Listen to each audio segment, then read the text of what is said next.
Salom, bugun siz bilan Mercedes-Benz haqida 10 ta real faktni ko'rib chiqamiz. Bu avtomobil tarixi, innovatsiya va texnologiya bo'yicha haqiqatan ham qiziqarli voqealarga to'la. 1886-yil 29-yanvarda Karl Benz patent Motorwagen uchun patent oladi. Bu dunyodagi birinchi muvaffaqiyatli benzinli avtomobil hisoblanadi. Shu ixtiro butun transport tarixini o'zgartirdi. 1926-yil Daimler va Benz kompaniyalari birlashib Mercedes-Benz brendini yaratdi. Mercedes nomi Emil Jelinek ismli biznesmenning qizidan olingan va shu orqali brend dunyoga mashhur bo'ldi. 3 nuqtali yulduz logosi yer, suv va havodagi transportni ifodalaydi.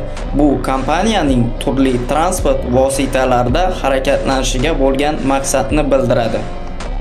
Mercedes-Benz 1950-yillarda birinchi bo'lib avtomobillarda Chrome Zone yaratadi.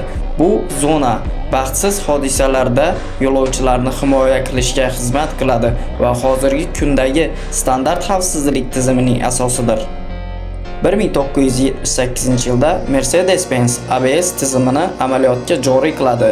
Bu tizim shinalar qulflanishini oldini olib, avtomobillarni tez to'xtashda boshqarishni osonlashtiradi. Mercedes-Benz dunyodagi birinchi barqarorlikni boshqaruvchi ESP tizimini yaratdi. U yomon yo'l sharoitlarida mashinani barqaror ushlab turadi va haydovchini xavfsiz qiladi.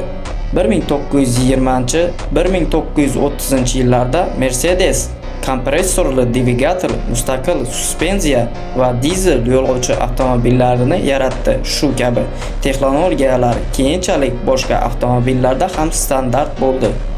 1886-yildan boshlab Mercedes-Benz yuzlab patent va texnologik yechimlarni yaratdi. Ular avtomatlashtirish, xavfsizlik va elektromobillar sohalarida yetakchilik qilmoqda. 1888-yilda Bertha Benz patent Motorwagen avtomobillarida birinchi uzoq masofali safarni amalga oshirdi.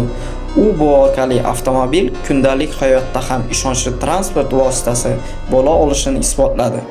Bugungi kunda Mercedes-Benz avtomatlashtirilgan haydash, radarlar, kameralar va internetga ulangan tizimlar bilan innovatsion transport yaratishda yetakchidir. Hozircha shular. Agar sizga video yoqqan bo'lsa, kanalga obuna bo'ling, like bosing va bizni kuzatib boring. Hali qiziqarli videolar oldinda. E'tiboringiz uchun rahmat.